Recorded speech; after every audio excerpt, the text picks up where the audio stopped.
Welcome back to Neuroconversant Leadership, where we talk about effective communication, especially in the STEM workplace. I'm Jeremy Doran, and I help great engineers become great leaders. Have you ever had a conversation go sideways? Perhaps it went in a direction you didn't expect, or the outcome wasn't what you were hoping for?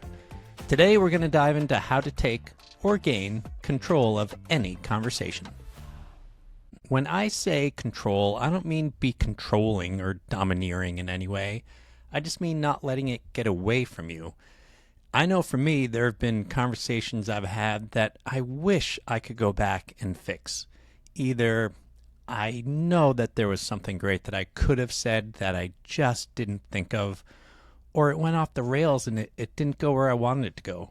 So in short, any conversation that was out of my control, I'd prefer wasn't. So that's what I mean by gaining or taking control of a conversation. To do that, we're going to talk about PTSD. Now, I know PTSD is a very serious thing and I'm not taking it lightly, but it's the best acronym I could come up with, so I'm going to use it. I know that having a bad conversation isn't as bad as what actually causes PTSD, but again, I think you're going to like the acronym, so I'm going to use it because it helps me to remember. PTSD in my case stands for P is preparation, T is time, both the when and the how long it's going to last, S is the subject, and D is the deliverable. Now, if it's your meeting, do some preparation. Know what you want out of the meeting. Think about some of the talking points. Is there any research that you should do or notes that you should take ahead of time? If it's an important enough and involved enough meeting, then write out an agenda and share it. And if it's important enough, again, control the space. Get the space ready and maybe even think about where you want to sit. If it's a formal event and there's 2 or 3 or more people, which direction do you want to be facing? Do you want to be sitting next to someone, across from them, 90 degrees? Just think about that ahead of time. Do some preparation. If it's not your meeting, find out as much as you can.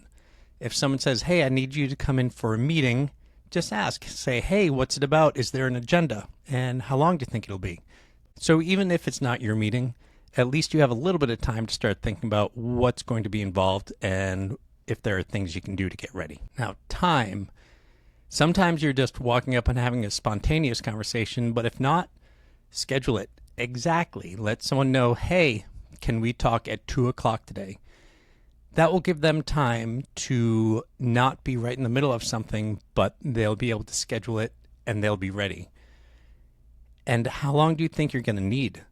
Think about how long you're going to need. Add 25% and let them know. Say, hey, I've got some things I need to talk to you about. It's going to be about 30 minutes. Can we do it at 2 o'clock?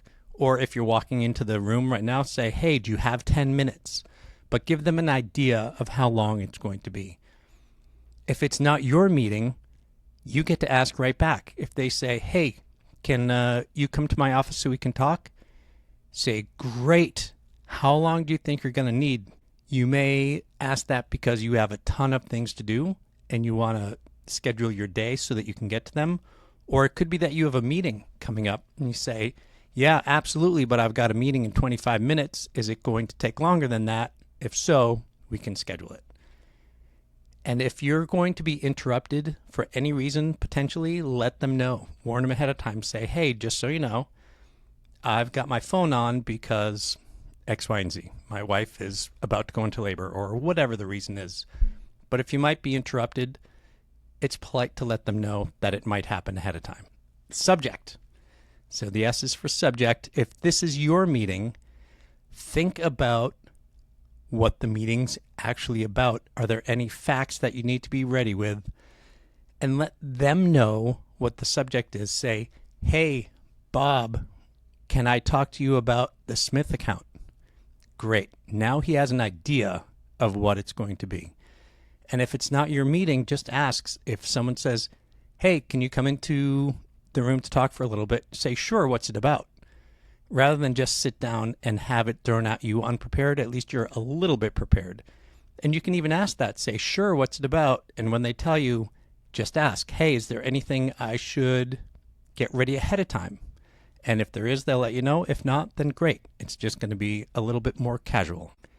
And the D is for deliverable. What do you want out of the meeting? And tell them ahead of time so that they know what kind of attention they need to pay. If all you want is advice, that's one thing. If you're telling them a story that you just think they're going to find funny, that's a totally different type of attention. So let them know, is it advice?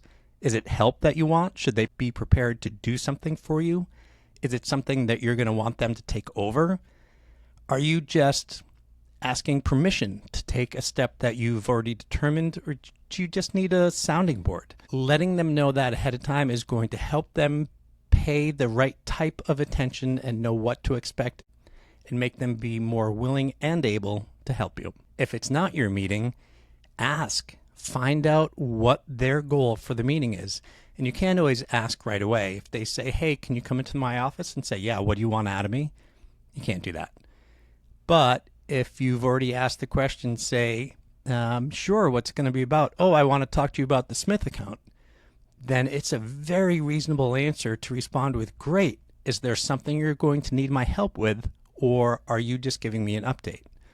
That doesn't cover all the options of what it might be, but asking that question will encourage them to tell you, oh, I just have some steps I want to take, and I want to make sure that you think they're a good idea. Whatever it is, asking so that you know how to pay the right kind of attention makes the most sense. So when thinking about relatively important conversations, think about PTSD. Prepare, even if it's just for a few minutes, thinking about what you're going to say and why and what you're going to be doing there. Time, think for yourself how long it's going to be and when it's going to be, and let them know. Pad it a little bit just in case things go longer, but let them know how long they should expect to be there. Is this 5-minute conversation or 30-minute? Subject, let them know what topic you're going to be talking about. It may be that they want to talk to you about that subject too. It may be that they haven't thought about that topic in 3 weeks, and so they're going to need to go back and look at some notes before coming into the meeting. Let them know the subject. And then deliverable, let them know ahead of time why you're having the conversation. Are you having the conversation because you want their help with something, or because you need their permission in order to take the next step? Let them know, or find out yourself, what the expected deliverable is going to be so that you can make sure you're paying the right type of attention to be able to give the deliverable that's wanted. Now, if you do this often enough with pretty important conversations, you're going to find out that it becomes a habit, and all of a sudden, all of your conversations get better. Not just formal ones, but if someone stops by your desk or a friend calls, you're going to start doing things like making sure you know how long the person needs and what they want out of it, so that you can either have the conversation right then, or you can say, yeah, I think that's a great conversation to have, but it's more than I'm able to do right now. Preparing yourself a little bit ahead of time, thinking about the time, making sure you know what the subject is, figuring out the deliverable makes every conversation better. Thank you so much for listening to this week's episode of Neuroconversant Leadership. Did it help? I hope it did, and if so, I'd like to hear about it. I don't know if I've mentioned this, but I'm in the process of writing a book.